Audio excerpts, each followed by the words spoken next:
Hello ancient Egypt fans. In this episode, I have prepared a long and excellent documentary Isis for you. In this section, I will tell you about the ancient Egyptian goddess Isis. Please don't forget to subscribe and comment to support the growth of my channel. Isis was a major goddess in ancient Egyptian religion whose worship spread throughout the Greco-Roman world. Isis was first mentioned in the Old Kingdom as one of the main characters of the Osiris myth, in which she resurrects her slain brother and husband, the divine king Osiris, and produces and protects his heir, Horus.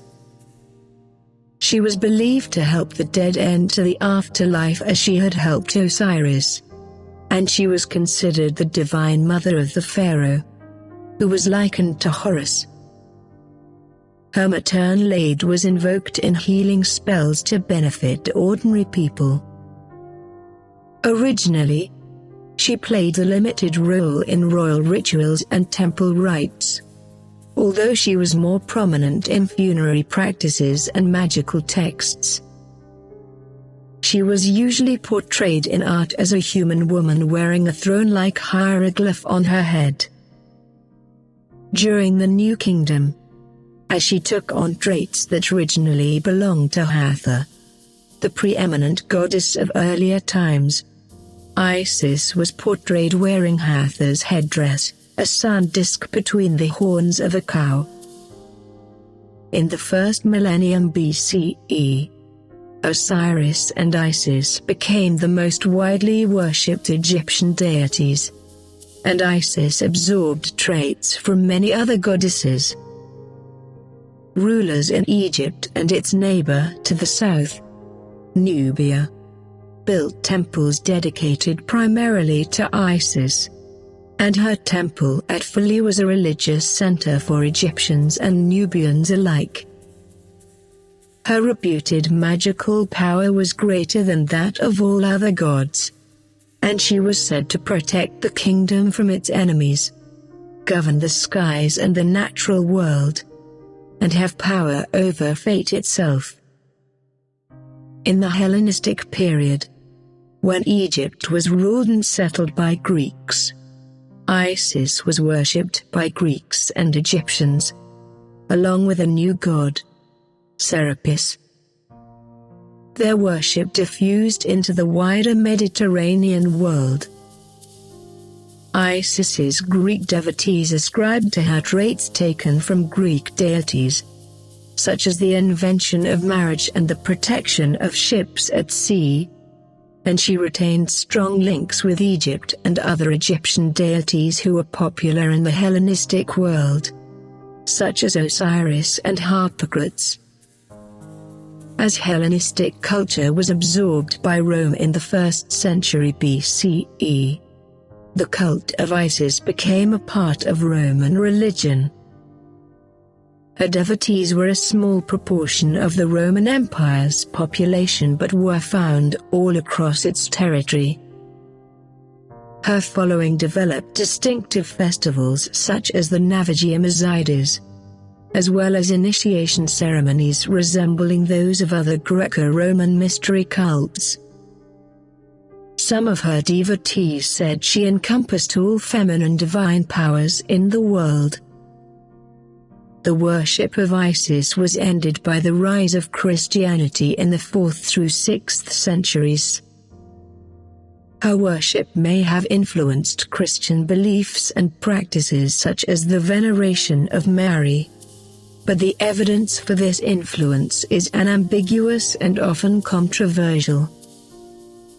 Isis continues to appear in Western culture, particularly in esotericism and modern paganism, often as a personification of nature or the feminine aspect of divinity. Name and origins. Whereas some Egyptian deities appeared in the late pre-dynastic period, neither Isis nor her husband Osiris were mentioned by name before the 5th dynasty. An inscription that may refer to Isis dates to the reign of Nyuserina during that period, and she appears prominently in the pyramid texts, which began to be written down at the end of the dynasty and whose content may have developed much earlier. Several passages in the pyramid texts link Isis with the region of the Nile Delta near Beit el-Hagar and Sebenitos, and her cult may have originated there. Many scholars have focused on Isis's name in trying to determine her origins. Her Egyptian name was St, which became in the Coptic form of Egyptian, Nusa in the Meroitic language of Nubia, and Comma, on which her modern name is based, in Greek. The hieroglyphic writing of her name incorporates the sign for a throne, which Isis also wears on her head as a sign of her identity. The symbol serves as a phonogram, spelling the St sounds in her name, but it may have also represented a link with actual thrones. The Egyptian term for a throne was also St and may have shared a common etymology with Isis's name. Therefore, the Egyptologist Kurtsev suggested she was originally a personification of thrones. Henri Frankfurt agreed, believing that the throne was considered the king's mother, and thus a goddess, because of its power to make a man into a king. Other scholars, such as Jürgen Ising and Klaus P. Kuhlmann, have disputed this interpretation, because of dissimilarities between Isis's name and the word for a throne or a lack of evidence that the throne was ever deified. Roles. The cycle of myth surrounding Osiris's death and resurrection was first recorded in the pyramid texts and grew into the most elaborate and influential of all Egyptian myths. Isis plays a more active role in this myth than the other protagonists, so as it developed in literature from the New Kingdom to the Ptolemaic period, she became the most complex literary character of all Egyptian deities. At the same time, she absorbed characteristics from many other goddesses, broadening her significance well beyond the Osiris myth. Wife and mourner. Isis is part of the Ennead of Heliopolis, a family of 9 deities descended from the creator god, Atum or Ra. She and her siblings, Osiris, Set, and Nephthys, are the last generation of the Ennead, born to Geb, god of the earth, and Nut, goddess of the sky. The creator god, the world's original ruler, passes down his authority through the male generations of the Ennead, so that Osiris becomes king. Isis, who is Osiris's wife as well as his sister, is his queen. Set kills Osiris and, in several versions of the story, dismembers his corpse. Isis and Nephthys, along with other deities such as Anubis, search for the pieces of their brother's body and reassemble it. Their efforts are the mythic prototype for mummification and other ancient Egyptian funerary practices. According to some texts, they must also protect Osiris's body from further desecration by Set or his servants. Isis is the epitome of a mourning widow. Her and Nephthys' love and grief for their brother help restore him to life, as does Isis's recitation of magical spells. funerary texts contain speeches by Isis in which she expresses her sorrow at Osiris's death, her sexual desire for him, and even anger that he has left her. All these emotions play a part in his revival, as they are meant to stir him into action. Finally, Isis restores breath and life to Osiris's body and copulates with him, conceiving their son, Horus. After this point, Osiris lives on only in the duat, or underworld.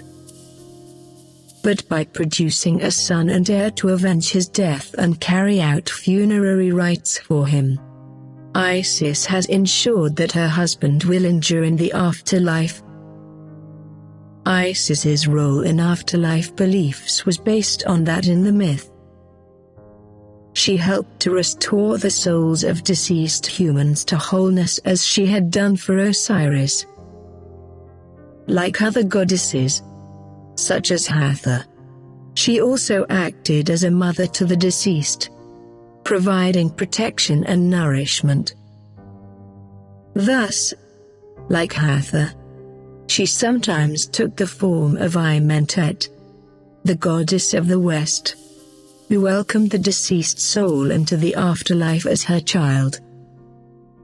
But for much of Egyptian history, male deities such as Osiris were believed to provide their regenerative powers, including sexual potency, that were crucial for rebirth.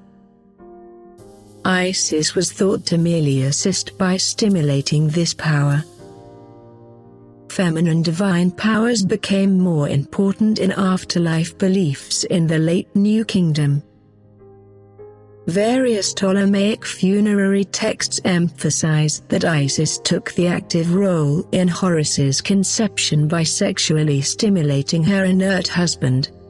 Some tomb decoration from the Roman period in Egypt depicts Isis in a central role in the afterlife, and a funerary text from the Tira suggests that women were thought able to join the retinue of Isis and Nephthys in the afterlife. Isis is treated as the mother of Horus even in the earliest copies of the pyramid texts. Yet there are signs that Hathor was originally regarded as his mother, and other traditions make an elder form of Horus the son of Nut and a sibling of Isis and Osiris. Isis may only have come to be Horus's mother as the Osiris myth took shape during the Old Kingdom, but through her relationship with him she came to be seen as the epitome of maternal devotion. In the developed form of the myth, Isis gives birth to Horus, after a long pregnancy and a difficult labor, in the papyrus thickets of the Nile Delta. As her child grows, she must protect him from Set and many other hazards, snakes, scorpions, and simple illness. In some texts, Isis travels among humans and must seek their help. According to one such story, 7 minor scorpion deities travel with and guard her. They take revenge on a wealthy woman who has refused to help Isis by stinging the woman's son, making it necessary for the goddess to heal the blameless child. Isis's reputation as a compassionate deity, willing to relieve human suffering, contributed greatly to her appeal. Isis continues to assist her son when he challenges Set to claim the kingship that Set has usurped. Although mother and son are sometimes portrayed in conflict, as when Horus beheads Isis and she replaces her original head with that of a cow, an origin myth explaining the cow horn headdress that Isis wears. Isis's maternal aspect extended to other deities as well. The coffin texts from the Middle Kingdom say the 4 sons of Horus, funerary deities who were thought to protect the internal organs of the deceased, were the offspring of Isis and the elder form of Horus. In the same era, Horus was syncretized with the fertility god Minutes, so Isis was regarded as Minutes' mother. A form of Minutes known as Kamutef, bull of his mother, who represented the cyclical regeneration of the gods and of kingship, was said to impregnate his mother to engender himself. Thus, Isis was also regarded as Minutes' consort. The same ideology of kingship may lie behind a tradition, found in a few texts, that Horus raped Isis. Ammon, the foremost Egyptian deity during the Middle and New Kingdoms, also took on the role of Kamutef, and when he was in this form, Isis often acted as his consort.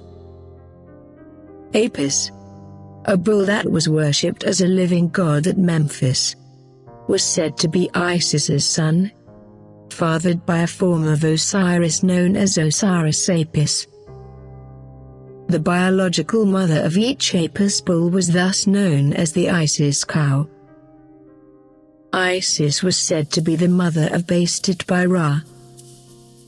A story in the Westcar Papyrus from the Middle Kingdom includes Isis among a group of goddesses who serve as midwives during the delivery of 3 future kings. She serves a similar role in New Kingdom texts that describe the divinely ordained births of reigning pharaohs. In the Westcar Papyrus, Isis calls out the names of the 3 children as they are born. Barbara S. Lesko sees this story as a sign that Isis had the power to predict or influence future events, as did other deities who presided over birth, such as Chandra-Nutet.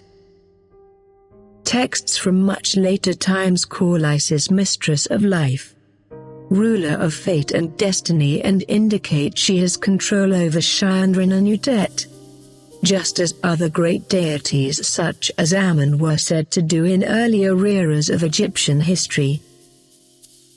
By governing these deities, Isis determined the length and quality of human lives. Goddess of kingship and protection of the kingdom. Horus was equated with each living pharaoh and Osiris with the pharaoh's deceased predecessors. Isis was therefore the mythological mother and wife of kings. In the pyramid texts, her primary importance to the king was as one of the deities who protected and assisted him in the afterlife. Her prominence in royal ideology grew in the New Kingdom. Temple reliefs from that time on show the king nursing at Isis's breast. Her milk not only healed her child, but symbolized his divine right to rule. Royal ideology increasingly emphasized the importance of queens as earthly counterparts of the goddesses who served as wives to the king and mothers to his heirs. Initially, the most important of these goddesses was Hathor, whose attributes in art were incorporated into queens' crowns. But because of her own mythological links with queenship, Isis too was given the same titles and regalia as human queens. Isis's actions in protecting Osiris against Set became part of a larger, more warlike aspect of her character. New Kingdom funerary texts portray Isis in the bark of Ra as he sails through the underworld, acting as one of several deities who subdue Ra's archenemy, Apep. Kings also called upon her protective magical power against human enemies.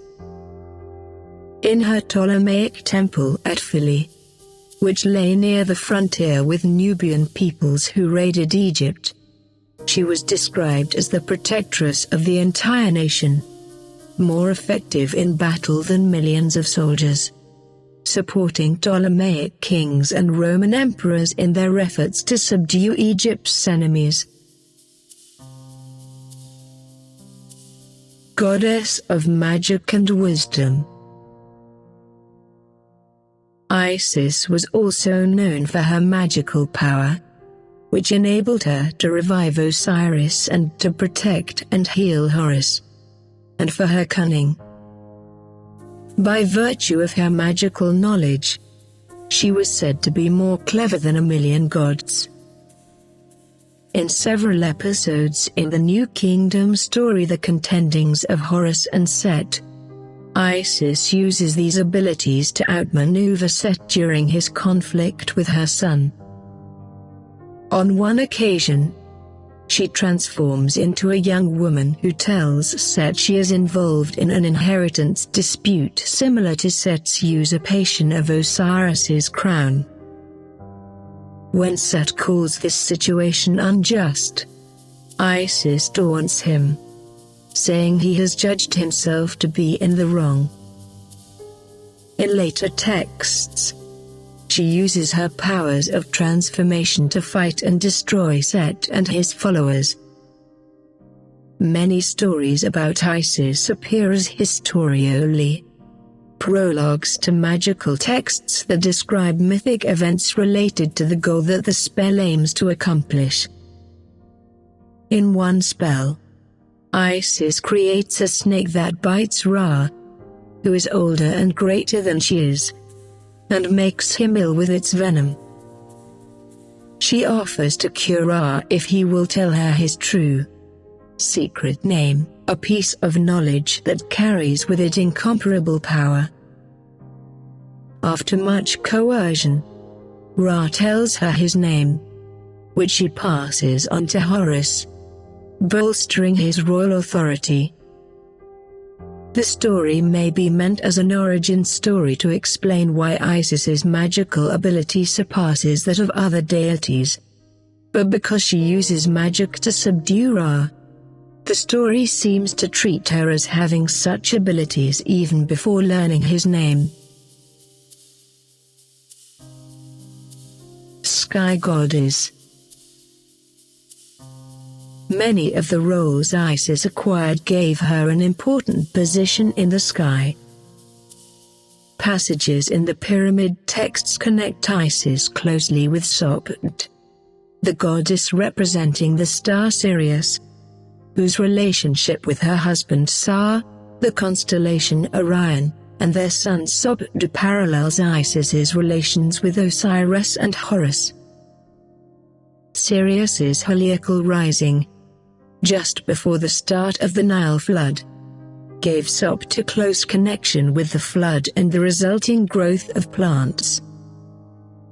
Partly because of her relationship with Sopd, Isis was also linked with the flood, which was sometimes equated with the tears she shed for Osiris.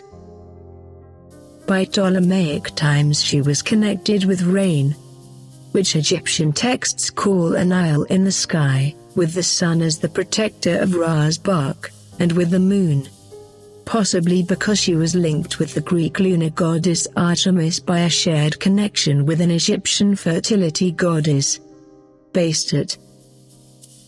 In hymns inscribed at Philly she is called the Lady of Heaven, whose dominion over the sky parallels Osiris's rule over the Duat and Horus's kingship on earth.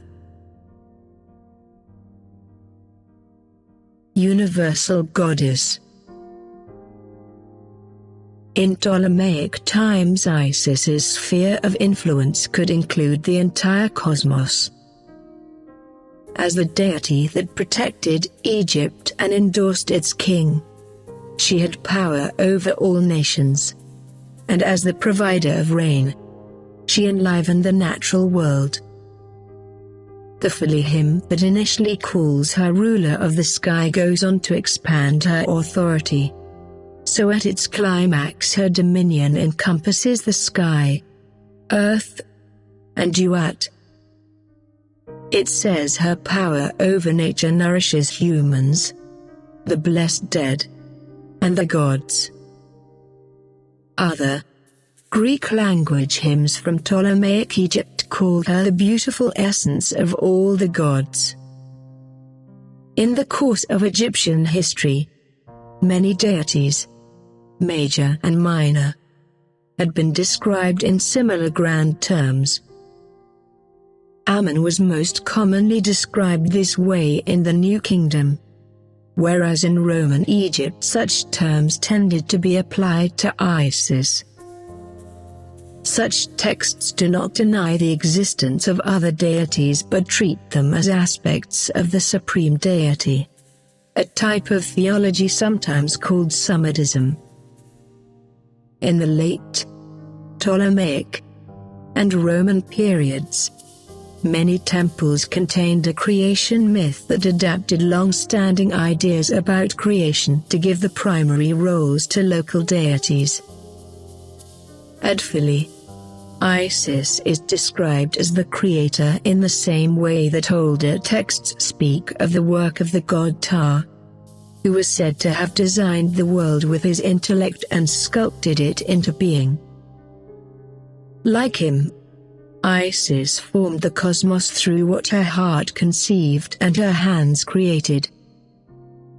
Like other deities throughout Egyptian history, Isis had many forms in her individual cult centers, and each cult center emphasized different aspects of her character.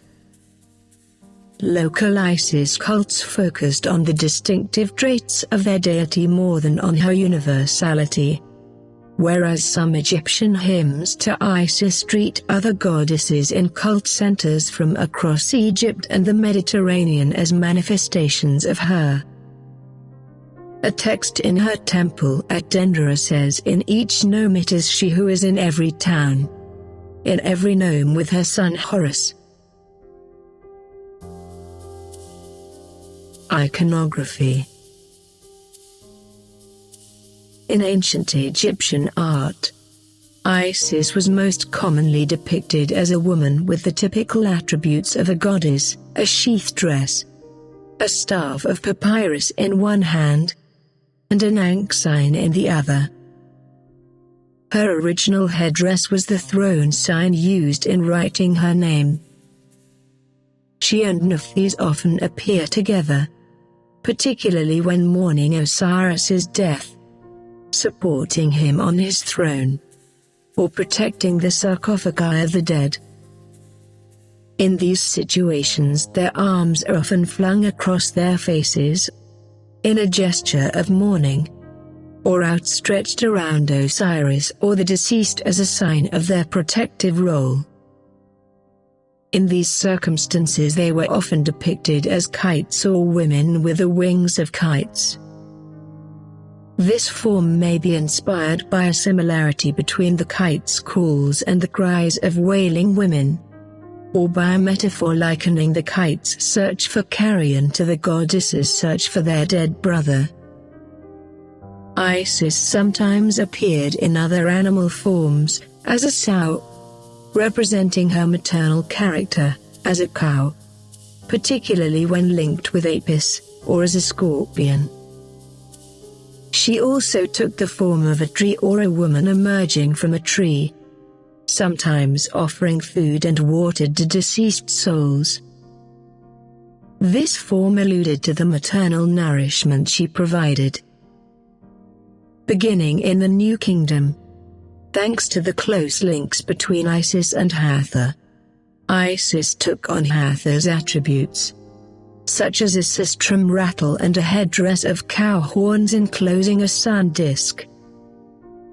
Sometimes both headdresses were combined, so the throne glyph sat atop the sun disk. In the same era, she began to wear the insignia of a human queen, such as a vulture-shaped crown on her head and the royal urous, or rearing cobra, on her brow.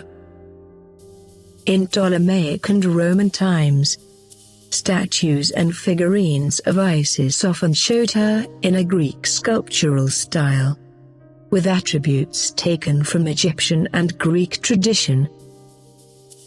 Some of these images reflected her linkage with other goddesses in novel ways. Isis Thermothes, a combination of Isis and Rinnenutet who represented agricultural fertility, was depicted in this style as a woman with the lower body of a snake. Figurines of a woman wearing an elaborate headdress and exposing her genitals may represent Isis Aphrodite. The Tayet symbol, a looped shape similar to the Ankh, came to be seen as Isis's emblem at least as early as the New Kingdom, though it existed long before. It was often made of red jasper and likened to Isis's blood. Used as a funerary amulet, it was said to confer her protection on the wearer. Relationship with royalty. Despite her significance in the Osiris myth, Isis was originally a minor deity in the ideology surrounding the living king. She played only a small role.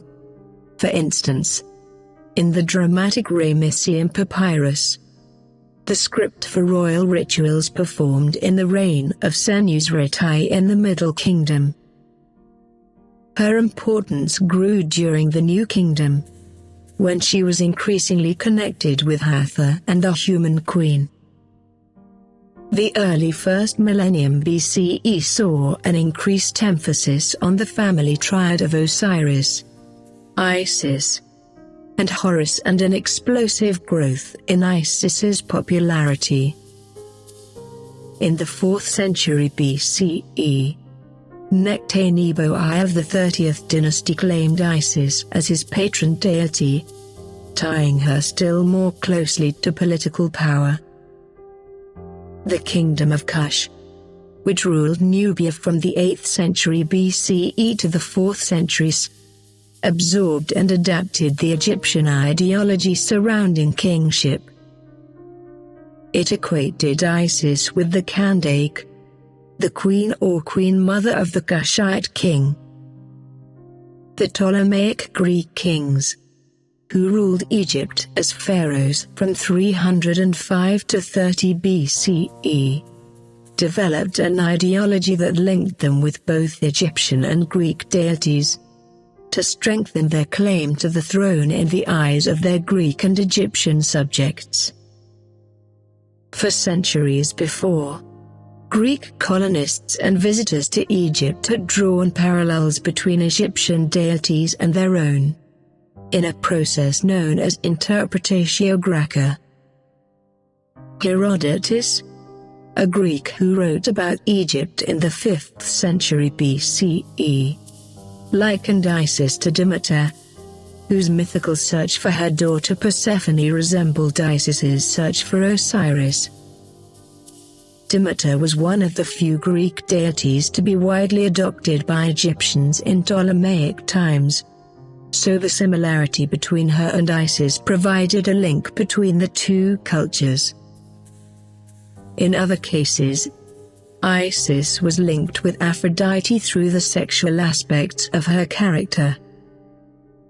Building on these traditions, the first two Ptolemies promoted the cult of the new god Serapis, who combined aspects of Osiris and Apis with those of Greek gods such as Zeus and Dionysus.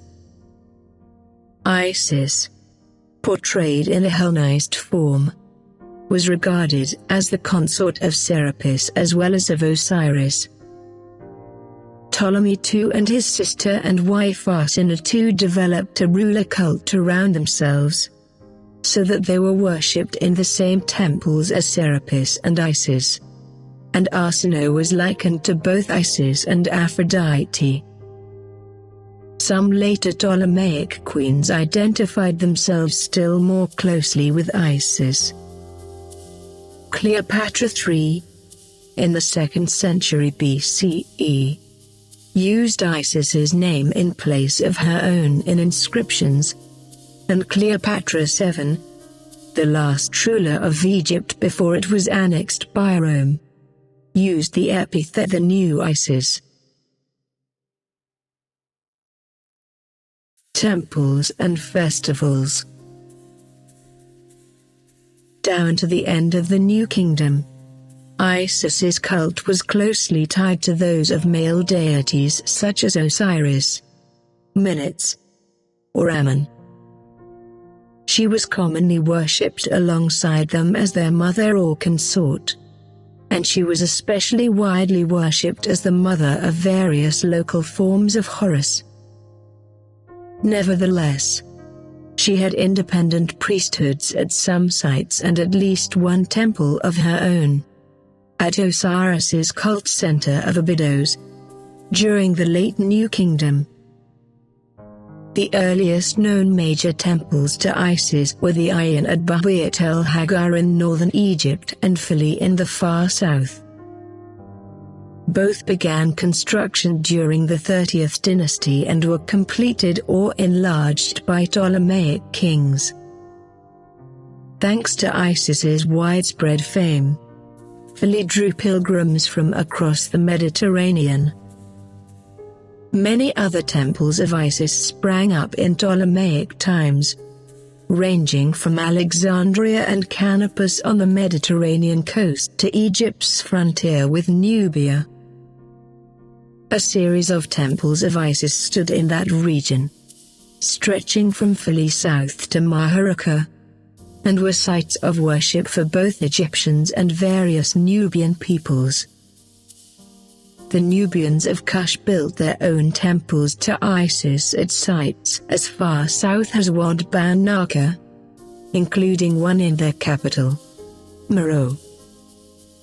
The most frequent temple rite for any deity was the daily offering ritual, in which priests clothed the deity's cult image and offered it food. In Roman times, temples to Isis in Egypt could be built either in Egyptian style, in which the cult image was in a secluded sanctuary accessible only to priests, and in a Greco-Roman style in which devotees were allowed to see the cult image. Greek and Egyptian culture were highly intermingled by this time, and there may have been no ethnic separation between Isis's worshippers. The same people may have prayed to Isis outside Egyptian-style temples and in front of her statue inside Greek-style temples. Temples celebrated many festivals in the course of the year, some nationwide and some very local.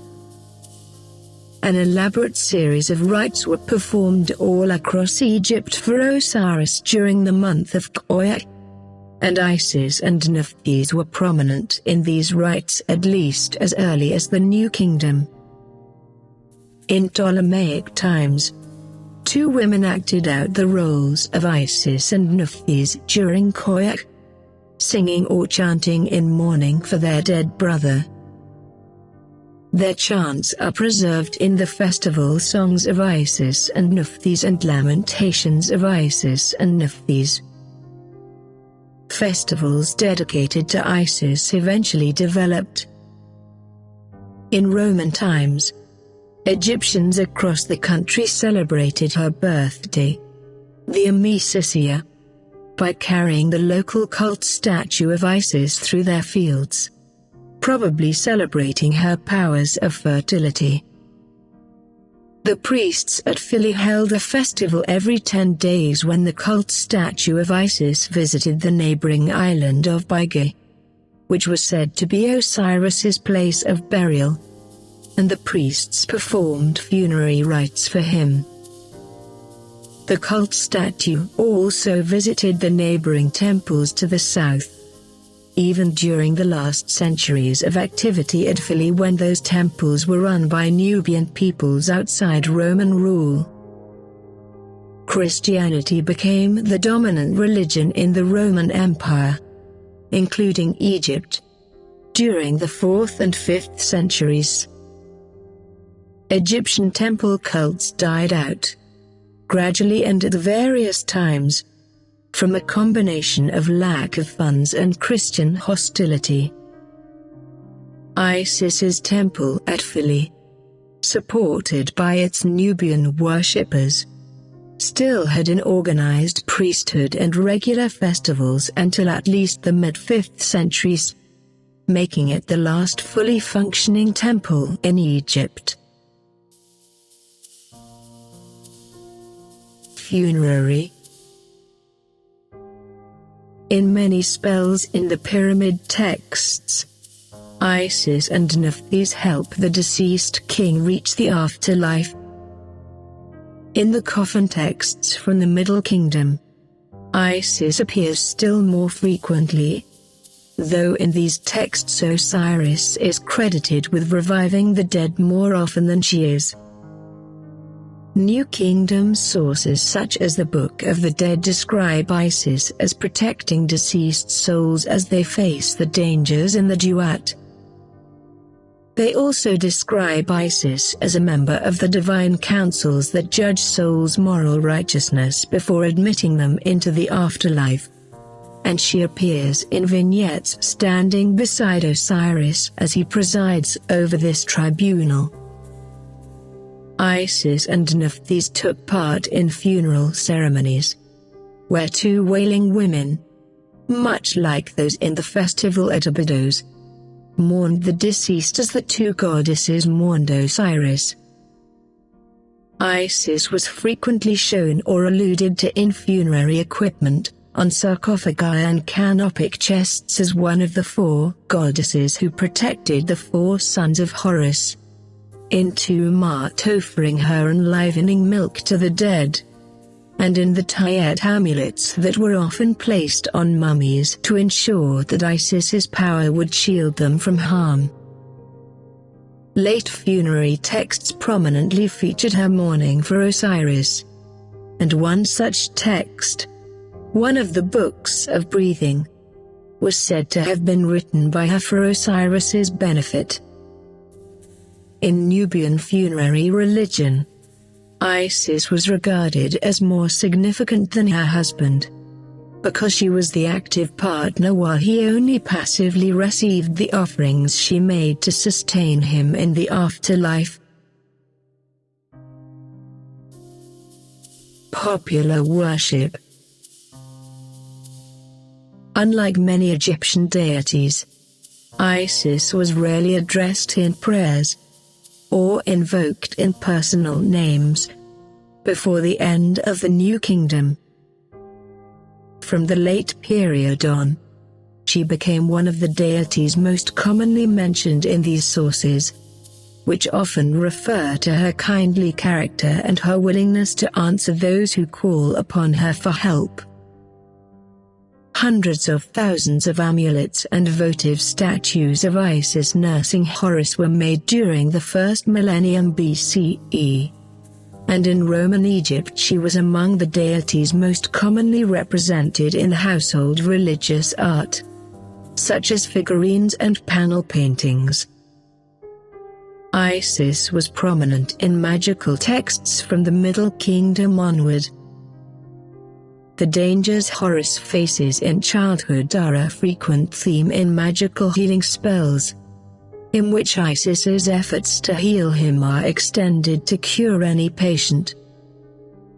In many of these spells, Isis forces Ra to help Horus by declaring that she will stop the sun in its course through the sky unless her son is cured.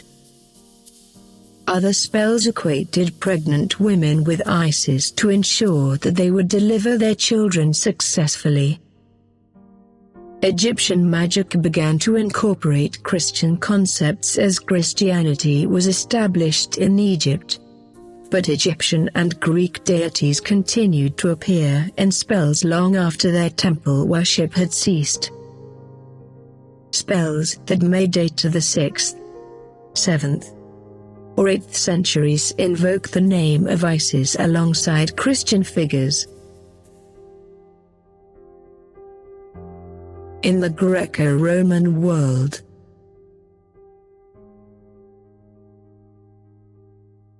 spread.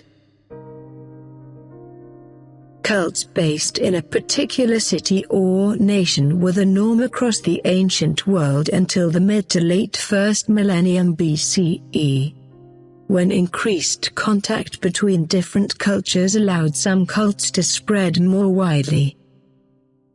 Greeks were aware of Egyptian deities, including Isis, at least as early as the Archaic period, and her first known temple in Greece was built during or before the 4th century BCE by Egyptians living in Athens. The conquests of Alexander the Great late in that century created Hellenistic kingdoms around the Mediterranean and Near East, including Ptolemaic Egypt, and put Greek and non-Greek religions in much closer contact. The resulting diffusion of cultures allowed many religious traditions to spread across the Hellenistic world in the last 3 centuries BCE. The new mobile cults adapted greatly to appeal to people from a variety of cultures. The cults of Isis and Serapis were among those that expanded in this way. Spread by merchants and other Mediterranean travelers, the cults of Isis and Serapis were established in Greek port cities at the end of the 4th century BCE and expanded throughout Greece and Asia Minor during the 3rd and 2nd centuries. The Greek island of Delos was an early cult center for both deities, and its status as a trading center made it a springboard for the Egyptian cults to diffuse into Italy. Isis and Serapis were also worshipped at scattered sites in the Seleucid Empire, the Hellenistic kingdom in the Middle East, as far east as Iran, though they disappeared from the region as the Seleucids lost their eastern territory to the Parthian Empire. Greeks regarded Egyptian religion as exotic and sometimes bizarre, yet full of ancient wisdom. Like other cults from the eastern regions of the Mediterranean, the cult of Isis attracted Greeks and Romans by playing upon its exotic origins. But the form it took after reaching Greece was heavily Hellenized. Isis's cult reached Italy and the Roman sphere of influence at some point in the 2nd century BCE. It was one of many cults that were introduced to Rome as the Roman Republic's territory expanded in the last centuries BCE. Authorities in the Republic tried to define which cults were acceptable and which were not, as a way of defining Roman cultural identity amid the cultural changes brought on by Rome's expansion. In Isis's case, shrines and altars to her were set up on the Capitoline Hill, at the heart of the city, by private persons in the early 1st century BCE. The independence of her cult from the control of Roman authorities made it potentially unsettling to them. In the 50s and 40s BCE, when the crisis of the Roman Republic made many Romans fear that peace among the gods was being disrupted, the Roman Senate destroyed these shrines, although it did not ban Isis from the city outright. Egyptian cults faced further hostility during the final war of the Roman Republic, when Rome, led by Octavian, the future Emperor Augustus, fought Egypt under Cleopatra VII. After Octavian's victory, he banned shrines to Isis and Serapis within the Pomerium, the city's innermost sacred boundary, but allowed them in parts of the city outside the Pomerium, thus marking Egyptian deities as non-Roman but acceptable to Rome. Despite being temporarily expelled from Rome during the reign of Tiberius, the Egyptian cults gradually became an accepted part of the Roman religious landscape. The Flavian emperors in the late 1st centuries treated Serapis and Isis as patrons of their rule in much the same manner as traditional Roman deities such as Jupiter and Minerva. Even as it was being integrated into Roman culture, Isis's worship developed new features that emphasized its Egyptian background. The cults also expanded into Rome's western provinces, beginning along the Mediterranean coast in early imperial times. At their peak in the late 2nd and early 3rd centuries, Isis and Serapis were worshipped in most towns across the Western Empire, though without much presence in the countryside. Their temples were found from Petra and Palmyra, in the Arabian and Syrian provinces, to Italica in Spain and Londinium in Britain. By this time they were on a comparable footing with native Roman deities. Roles. Isis's cult, like others in the Greco-Roman world, had no firm dogma, and its beliefs and practices may have stayed only loosely similar as it diffused across the region and evolved over time. Greek heretiologies that praise Isis provide much of the information about these beliefs. Parts of these heretiologies closely resemble ideas in late Egyptian hymns like those at Philly, while other elements are thoroughly Greek.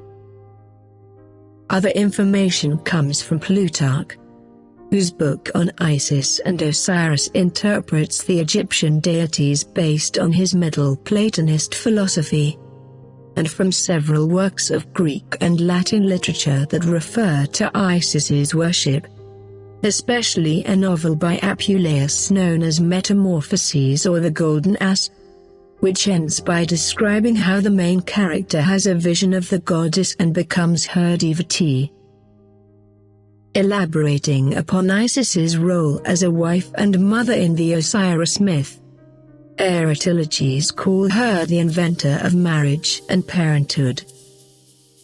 She was invoked to protect women in childbirth and, in ancient Greek novels such as the Ephesian tale, to protect their virginity. Some ancient texts called her the patroness of women in general. Her cult may have served to promote women's autonomy in a limited way, with Isis's power and authority serving as a precedent.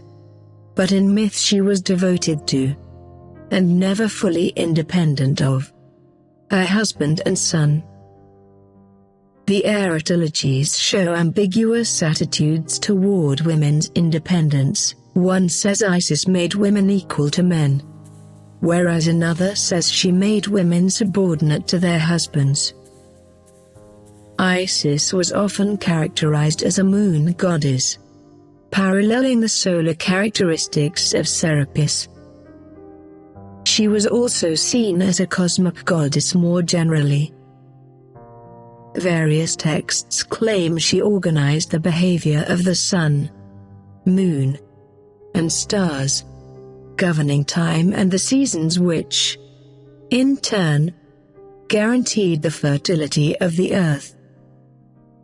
These texts also credit her with inventing agriculture, establishing laws, and devising or promoting other elements of human society. This idea derives from older Greek traditions about the role of various Greek deities and culture heroes, including Demeter, in establishing civilization. She also oversaw seas and harbors. Sailors left inscriptions calling upon her to ensure the safety and good fortune of their voyages. In this role she was called Isis Pelagia, Isis of the Sea, or Isis Pharia, referring to a sail or to the island of Pharos, site of the lighthouse of Alexandria. This form of Isis, which emerged in Hellenistic times, may have been inspired by Egyptian images of Isis in a bark, as well as by Greek deities who protected seafaring, such as Aphrodite. Isis Pelagia developed an added significance in Rome. Rome's food supply was dependent on grain shipments from its provinces, especially Egypt. Isis therefore guaranteed fertile harvests and protected the ships that carried the resulting food across the seas, and thus ensured the well-being of the empire as a whole. Her protection of the state was said to extend to Rome's armies, much as it was in Ptolemaic Egypt, and she was sometimes called Isis Invicta, unconquered Isis. Her roles were so numerous that she came to be called Myrianemos, one with countless names, and Panthea, or goddess. Both Plutarch and a later philosopher, Proclus, mentioned a veiled statue of the Egyptian goddess Neith, whom they conflated with Isis, citing it as an example of her universality and enigmatic wisdom. It bore the words, "I am all that has been and is and will be, and no mortal has ever lifted my mantle." Isis was also said to benefit her followers in the afterlife, which was not much emphasized in Greek and Roman religion. The golden Aten inscriptions left by worshippers of Isis suggest that many of her followers thought she would guarantee them a better afterlife in return from their devotion. They characterized this afterlife inconsistently. Some said they would benefit from Osiris's enlivening water, while others expected to sail to the Fortunate Isles of Greek tradition. As in Egypt, Isis was said to have power over fate, which in traditional Greek religion was a power not even the gods could defy. Valentino Gasparini says this control over destiny binds together Isis's disparate traits. She governs the cosmos, yet she also relieves people of their comparatively trivial misfortunes, and her influence extends into the realm of death, which is individual and universal at the same time. Relationships with other deities. More than a dozen Egyptian deities were worshipped outside Egypt in Hellenistic and Roman times in a series of interrelated cults, though many were fairly minor. Of the most important of these deities, Serapis was closely connected with Isis and often appeared with her in art. But Osiris remained central to her myth and prominent in her rituals. Temples to Isis and Serapis sometimes stood next to each other, but it was rare for a single temple to be dedicated to both. Osiris, as a dead deity unlike the immortal gods of Greece, seemed strange to Greeks and played only a minor role in Egyptian cults in Hellenistic times. In Roman times he became, like Dionysus, a symbol of a joyous afterlife, and the Isis cult increasingly focused on him. Horus, often under the name Harpocrates, also appeared in Isis's temples as her son by Osiris or Serapis. He absorbed traits from Greek deities such as Apollo and served as a god of the sun and of crops. Another member of that group was Anubis, who was linked to the Greek god Hermes in his Hellenized form Hermanubis. Isis was also sometimes said to have learned her wisdom from, or even be the daughter of, Thoth, the Egyptian god of writing and knowledge, who was known in the Greco-Roman world as Hermes Trismegistus. Isis also had an extensive network of connections with Greek and Roman deities, as well as some from other cultures. She was not fully integrated into the Greek pantheon, but she was at different times equated with a variety of Greek mythological figures, including Demeter, Aphrodite, or Io, a human woman who was turned into a cow and chased by the goddess Hera from Greece to Egypt. The cult of Demeter was an especially important influence on Isis's worship after its arrival in Greece. Isis's relationship with women was influenced by her frequent equation with Artemis, who had a dual role as a virgin goddess and a promoter of fertility. Because of Isis's power over fate, she was linked with the Greek and Roman personifications of fortune, Tyche and Fortuna. At Byblos in Phoenicia in the 2nd millennium BCE, Hathor had been worshipped as a form of the local goddess Balacherbal. Isis gradually replaced Hathor there in the course of the 1st millennium BCE. In Noricum in Central Europe, Isis was syncretized with the local tutelary deity Nor, and at Petra she may have been linked with the Arab goddess Alusta.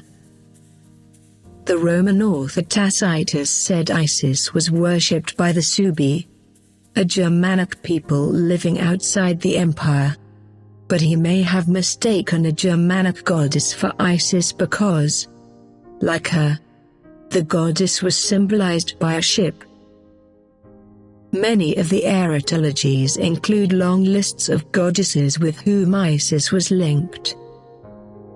These texts treat all the deities they list as forms of her, suggesting that in the eyes of the authors she was a summadistic being, the one goddess for the entire civilized world.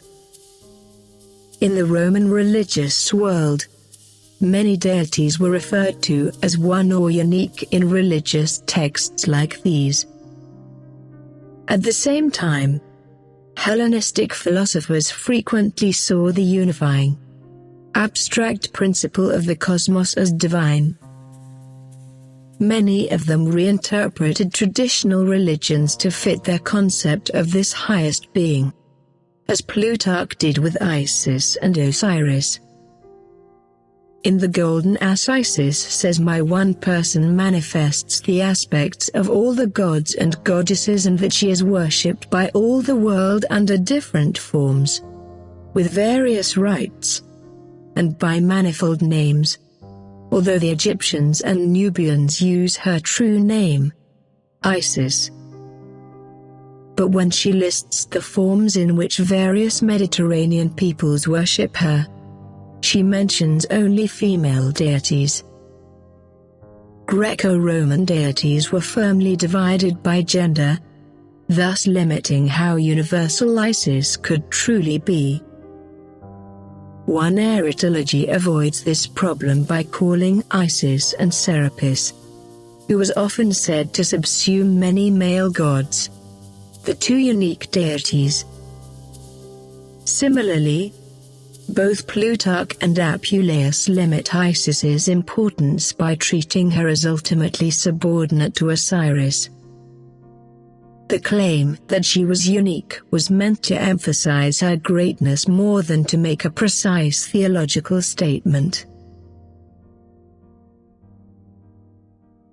Iconography.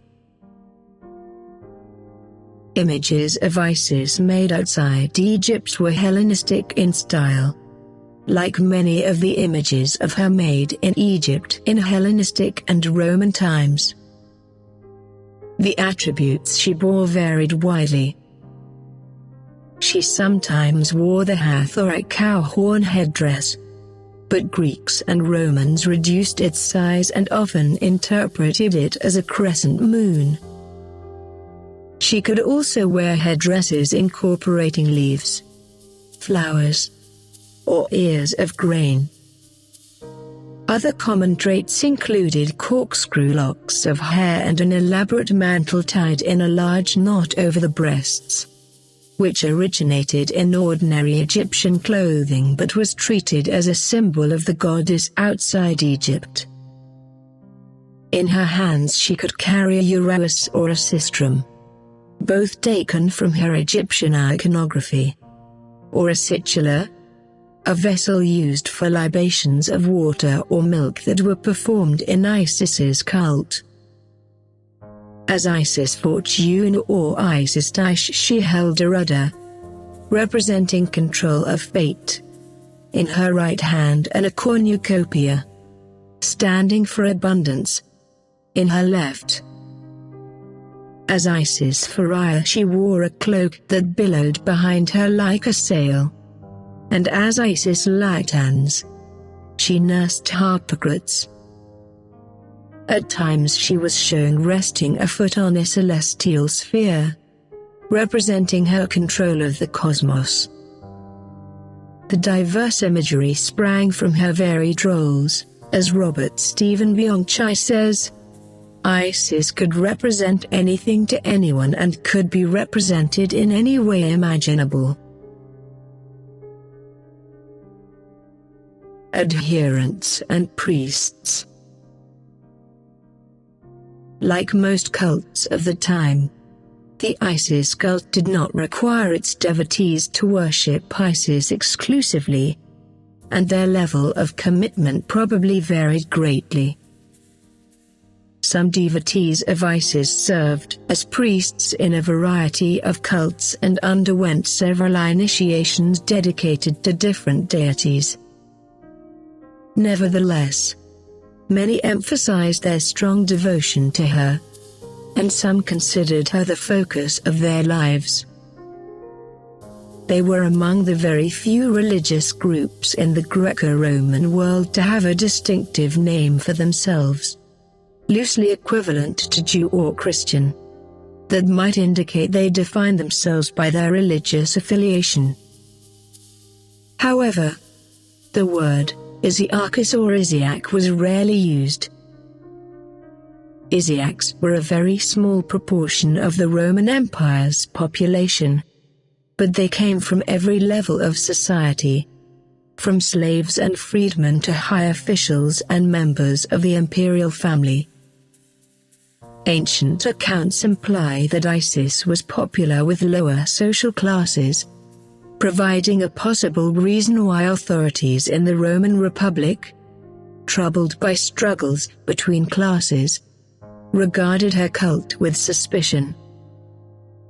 Women were more strongly represented in the Isis cult than in most Greco-Roman cults, and in imperial times, they could serve as priestesses in many of the same positions in the hierarchy as their male counterparts. Women make up much less than half of the Isiacs known from inscriptions and are rarely listed among the higher ranks of priests. But because women are underrepresented in Roman inscriptions, their participation may have been greater than is recorded. Several Roman writers accused Isis's cult of encouraging promiscuity among women. Jaime Alva suggests the cult attracted male suspicion simply because it gave women a venue to act outside their husband's control. Priests of Isis were known for their distinctive shaven heads and white linen clothes, both characteristics drawn from Egyptian priesthoods and their requirements of ritual purity. A temple of Isis could include several ranks of priests, as well as various cultic associations and specialized duties for lead devotees. There is no evidence of a hierarchy overseeing multiple temples, and each temple may well have functioned independently of the others. Personal worship. Roman lararia, or household shrines, contained statuettes of the Penates, a varied group of protective deities chosen based on the preferences of the members of the household. Isis and other Egyptian deities were found in Laria in Italy from the late 1st century BCE to the beginning of the 4th century. The cult tasked both ritual and the moral purity of its devotees, periodically requiring ritual baths or days-long periods of sexual abstinence. Isiacs sometimes displayed their piety on irregular occasions, singing Isis's praises in the streets or, as a form of penance, declaring their misdeeds in public. Some temples to Greek deities, including Serapis, practiced incubation, in which worshippers slept in a temple hoping that the god would appear to them in a dream and give them advice or heal their ailments. Some scholars believe that this practice took place in Isis's temples, but there is no firm evidence that it did. Isis was, however, thought to communicate through dreams in other circumstances, including to call worshippers to undergo initiation. Initiation. Main article, Mysteries of Isis. Some temples of Isis performed mystery rites to initiate new members of the cult. These rites were claimed to be of Egyptian origin and may have drawn on the secretive tendencies of some Egyptian rites. However, they were mainly based on Greek mystery cults, especially the Eleusinian mysteries dedicated to Demeter, colored with Egyptian elements. Although mystery rites are among the best-known elements of Isis's Greco-Roman cult, they are only known to have been performed in Italy, Greece, and Asia Minor. By giving the devotee a dramatic, mystical experience of the goddess, initiations added emotional intensity to the process of joining her following. The Golden Ass. In describing how the protagonist joins Isis's cult, gives the only detailed account of Isiac initiation. Apuleius's motives for writing about the cult and the accuracy of his fictionalized description are much debated, but the account is broadly consistent with other evidence about initiations, and scholars rely heavily on it when studying the subject. Ancient mystery rites used a variety of intense experiences, such as nocturnal darkness interrupted by bright light and loud music and noise, to overwhelm their senses and give them an intense religious experience that felt like direct contact with the god they devoted themselves to. Apuleius's protagonist, Lucius, undergoes a series of initiations, though only the first is described in detail.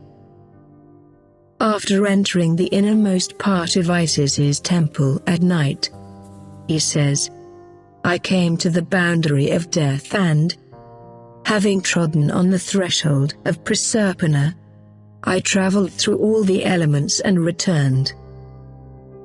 In the middle of the night I saw the sun flashing with bright light. I came face to face with the gods below and the gods above and paid reverence to them from close at hand." This cryptic description suggests that the initiate's symbolic journey to the world of the dead was likened to Osiris's rebirth, as well as to Ra's journey through the underworld in Egyptian myth, possibly implying that Isis brought the initiate back from death, as she did her husband. Festivals. Roman calendars listed the two most important festivals of Isis as early as the 1st centuries.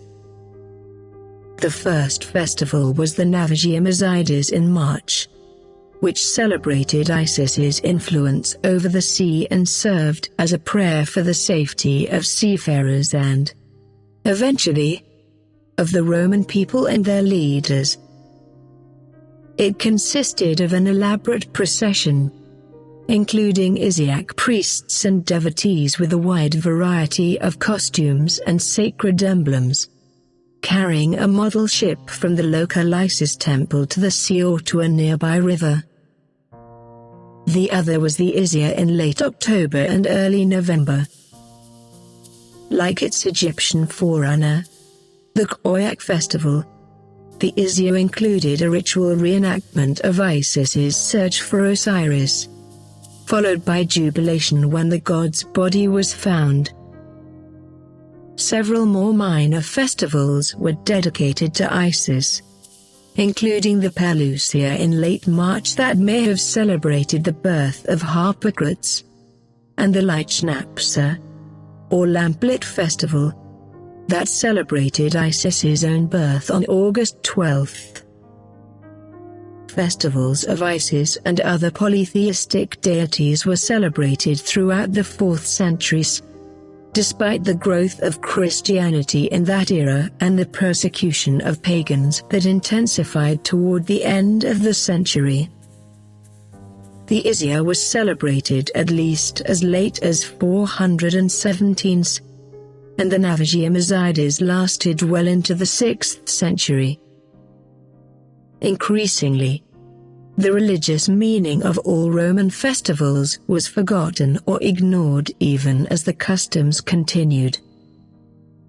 In some cases, these customs became part of the combined classical and Christian culture of the early Middle Ages.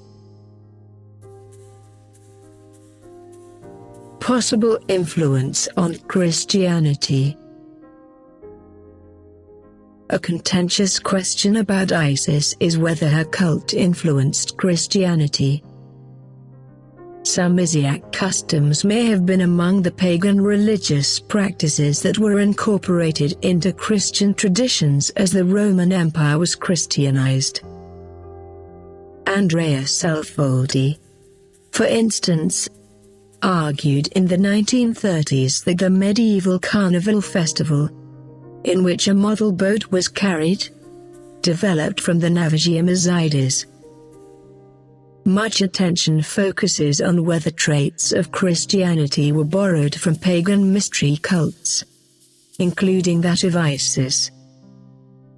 The more devoted members of Isis's cult made a personal commitment to a deity they regarded as superior to others, as Christians did.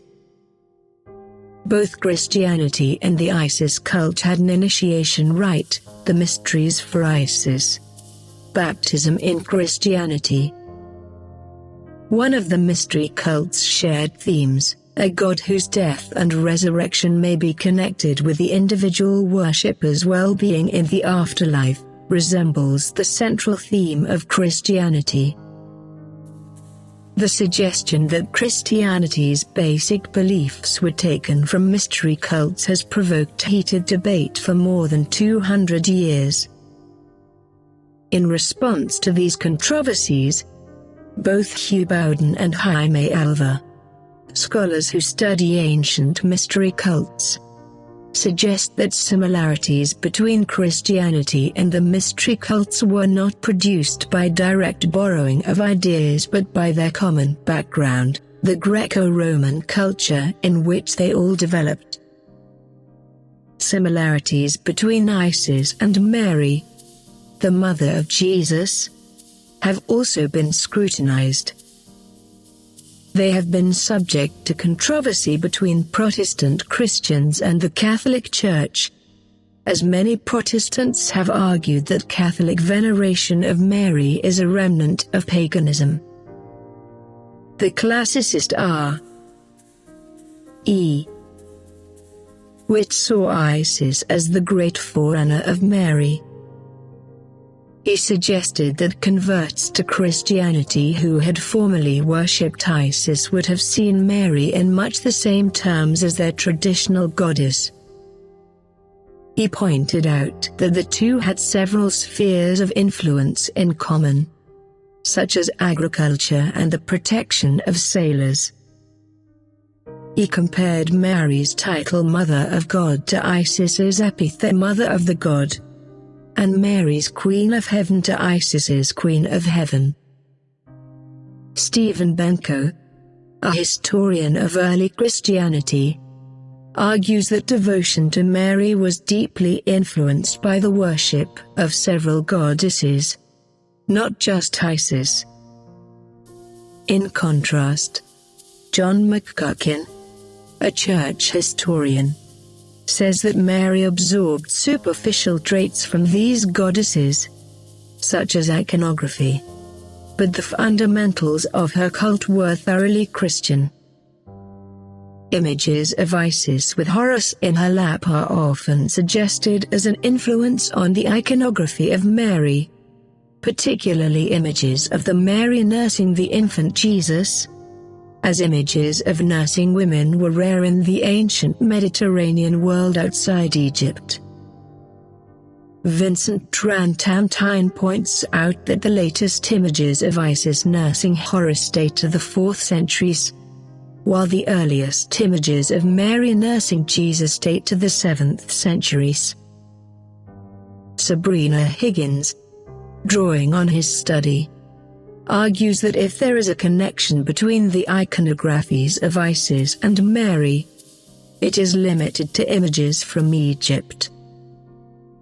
In contrast, Thomas F. Matthews and Norman Muller think Isis's pose in late antique panel paintings influenced several types of Marian icons, inside and outside Egypt. Elizabeth Bollman says these early Egyptian images of Mary nursing Jesus were meant to emphasize his divinity, much as images of nursing goddesses did in ancient Egyptian iconography. Higgins argues that such similarities prove that images of Isis influenced those of Mary, but not that Christians deliberately adopted Isis's iconography or other elements of her cult. Influence in later cultures. The memory of Isis survived the extinction of her worship. Like the Greeks and Romans, many modern Europeans have regarded ancient Egypt as the home of profound and often mystical wisdom, and this wisdom has often been linked with Isis. Giovanni Boccaccio's biography of Isis in his 1374 work De Mulieribus Claris, based on classical sources, treated her as a historical queen who taught skills of civilization to humankind.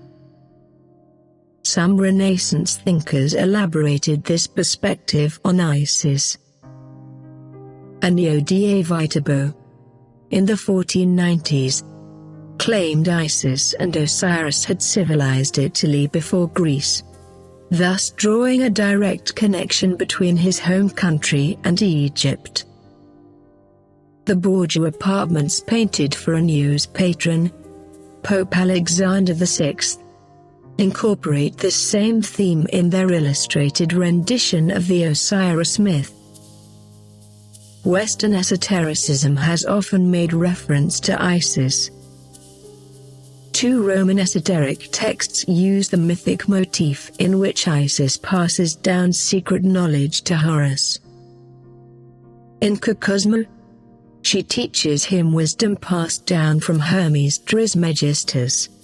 And in the early alchemical text Isis the prophetess to her son Horus, she gives him alchemical recipes.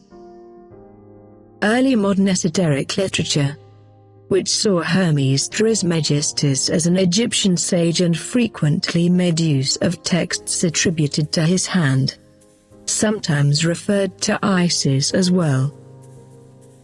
In a different vein, Apuleius's description of Isiac initiation has influenced the practices of many secret societies.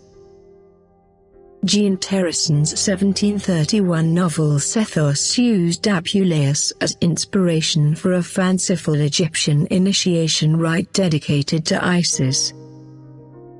It was imitated by actual rituals in various Masonic and Masonic-inspired societies during the 18th century, as well as in other literary works, most notably Wolfgang Amadeus Mozart's 1791 opera The Magic Flute.